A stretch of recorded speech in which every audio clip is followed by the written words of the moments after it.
Apresentamos o podcast Estudo Psicológico da Gênesis Bíblica, uma análise profunda e esclarecedora das mensagens presentes na Bíblia, com Guaraci de Lima Silveira.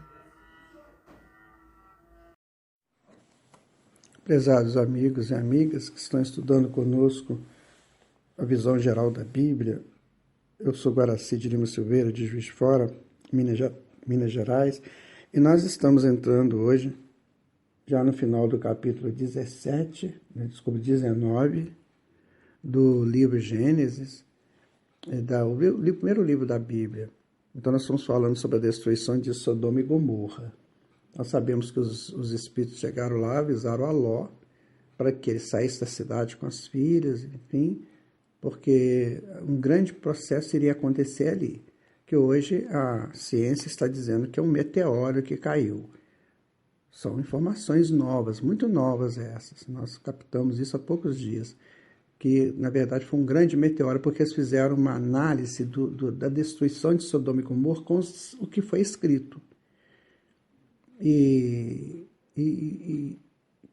condiz exatamente como um corpo celeste que entra na atmosfera, um corpo grande que entra na atmosfera, e ao chocar-se com a Terra ele produz aqueles fenômenos, né, de calor muito grande, radiações muito grandes.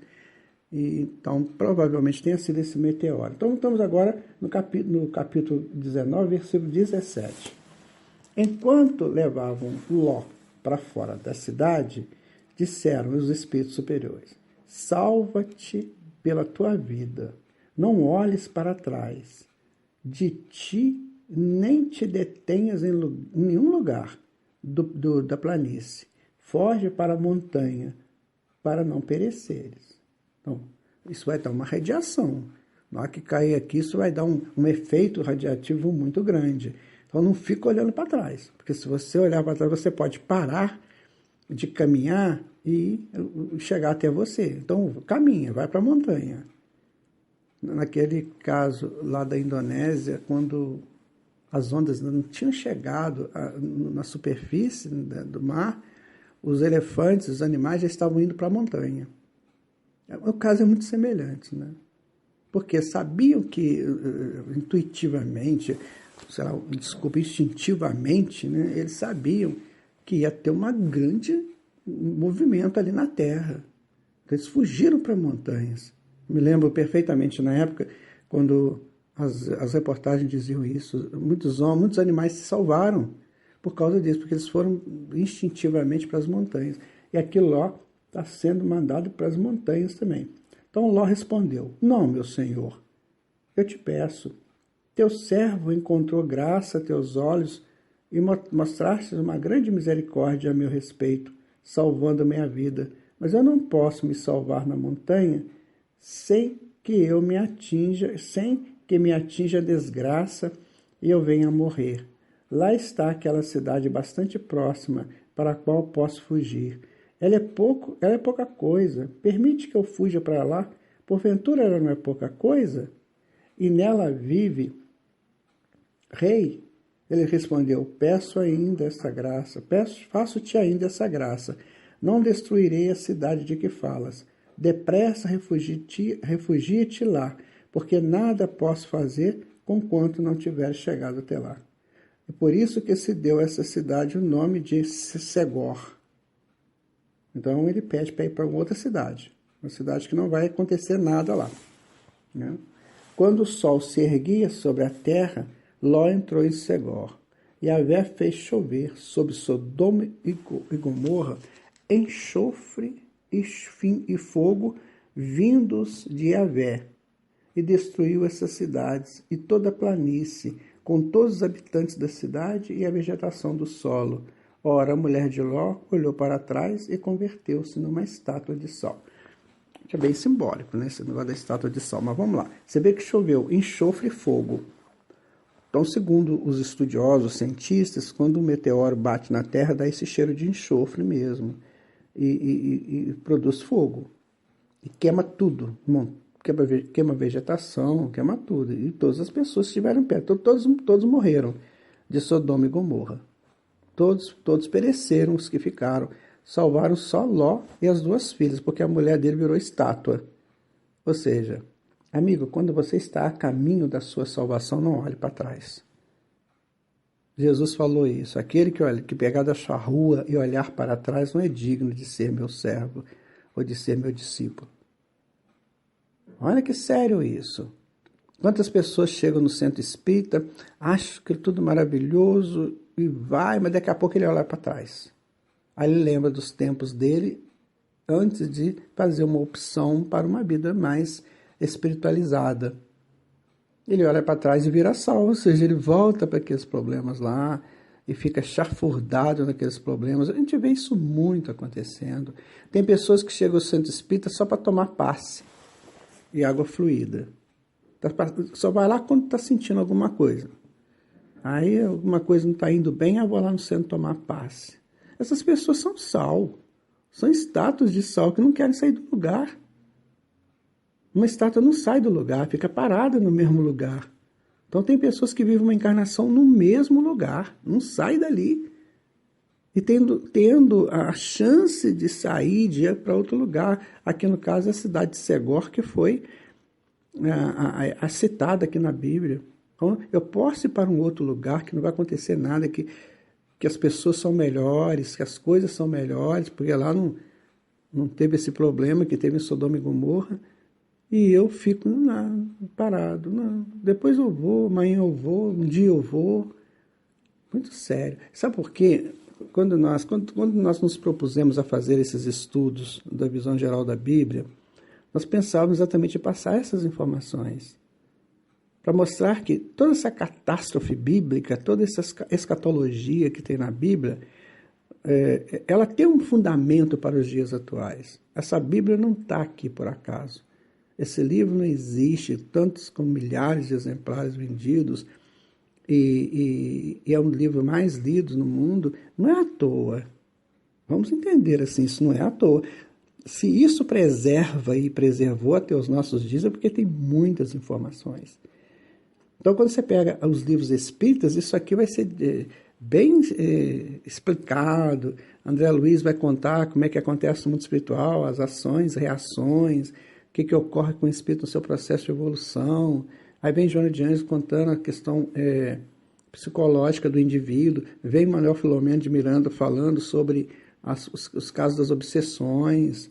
Tá? Vem a nossa Ivone falar do problema do suicídio, que o texto dela, principal, Memória de um Suicida. Então, é muito sério falar esse assunto. Então, nós temos tudo isso assim de uma maneira muito clara e a gente vai deixando passar, né? Continuando aqui no versículo 27, capítulo 19.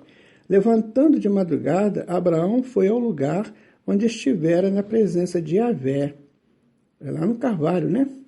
E olhou para Sodoma, para Gomorra e para toda a planície, e eis que viu a fumaça subir da terra, como fumaça de uma fornalha, tá vendo?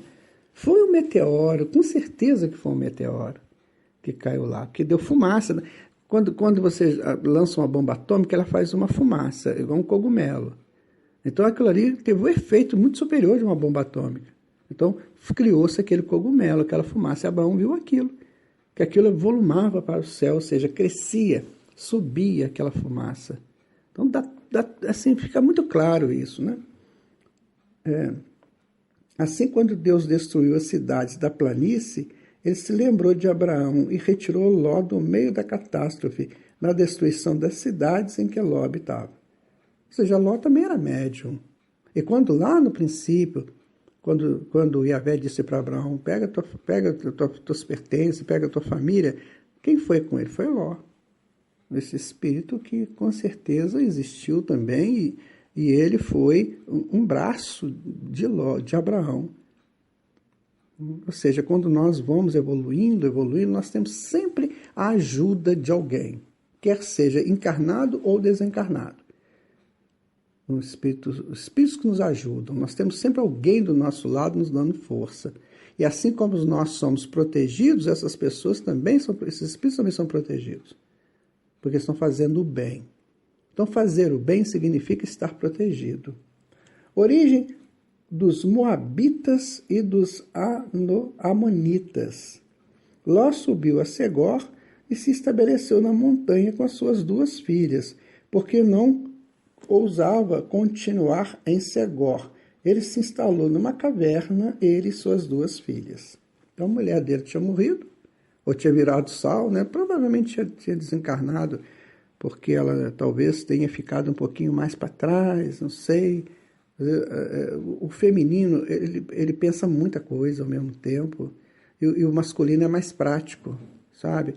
Nesse caso aqui, o feminino, que foram as filhas, elas foram espertas e seguiram a praticidade do masculino. Não é questão de homem ser melhor que a mulher, não é isso. São situações que são diferentes.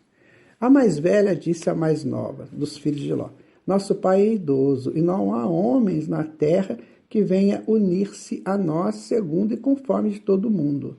Vem, façamos nosso pai beber vinho e deitemo-nos com ele. Assim suscitaremos uma descendência de nosso pai. Elas fizeram seu pai beber vinho naquela noite, e a mais velha veio deitar-se junto de seu pai, que não percebeu nem quando ela se deitou, nem quando se levantou. No dia seguinte, a mais velha disse à mais nova: na noite passada eu dormi com meu pai. Façamo-lo beber vinho, e também nessa noite vai deitar-se com ele. Assim suscitaremos uma descendência de nosso pai. Elas fizeram seu pai beber vinho também naquela noite, e a menor deitou-se junto dele, que não percebeu nem quando ela se deitou, nem quando se levantou. As 2 filhas de Ló ficaram grávidas de seu pai. A mais velha deu à luz a um filho e o chamou de Moabe, é o antepassado dos moabitas de hoje.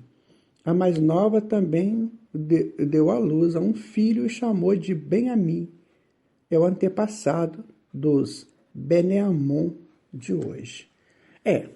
Pode ter acontecido, né? Pode ter acontecido. Porque a descendência era uma coisa muito importante naquela cultura. Então, o que as meninas fizeram? Vamos deitar com o nosso pai, né? E vamos ficar grávidas dele. E aí fizeram isso, embebedaram lá o Ló e tiveram essas descendências. Então, nós podemos analisar isso como psicologicamente, né? É quando nós, às vezes, dormimos um pouco demais. E aí não percebemos o que está acontecendo em nossa volta. Não vamos taxar que isso aqui estava errado ou estava certo, mas dá uma lição para nós. Cuidado com o vinho, cuidado com aquilo que te entorpece, porque pode acontecer uma coisa meio estranha. Não é? Eu penso que Ló, quando viu que as filhas estavam grávidas, que não tinha homem nenhum por perto, ele deve ter entendido que era dele. Não é? Mas o que queria fazer? Já estava pronto, já estava feito. A atitude dessas moças foram atitudes sensatas? Não sei, depende da cultura. Eu não posso ficar julgando hoje, no século XXI, o que aconteceu lá no século XVIII antes de Jesus. Nós não temos como julgar isso. São culturas diferentes.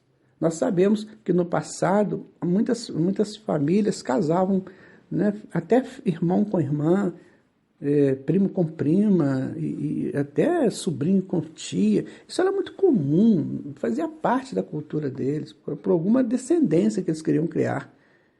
Então pode ter sido sim, e aqui criou-se os Moabitas, que era uma tribo que cresceu lá. Certo? Muito sério tudo isso, sabe? Tomemos cuidado com o vinho, minha gente. E aí eu vou estender, né? O vinho e qualquer bebida com princípio ativo da substância, com a substância álcool. Muito cuidado, porque aqui é uma lição.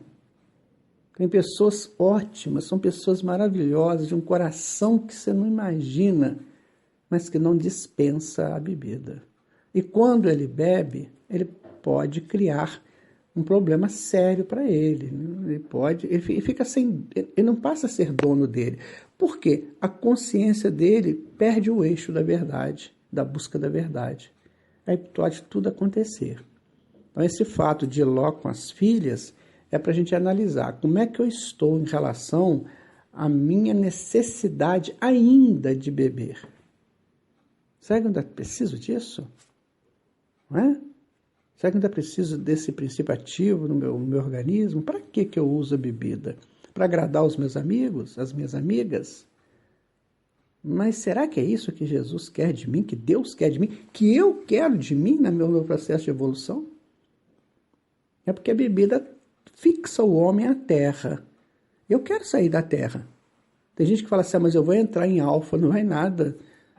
Você vai ser entorpecido. Para você entrar em alfa, você tem que estar com o seu espírito completamente lúcido. No eixo de lucidez que a consciência não oscile. Aí você entra em alfa. Fora isso, são ensaios perigosos. Eu vou ficando por aqui e agradecendo muito a Deus por todos esses momentos que temos passado juntos. Se você tiver alguma ideia, por favor, converse conosco, certo? Muita paz para você.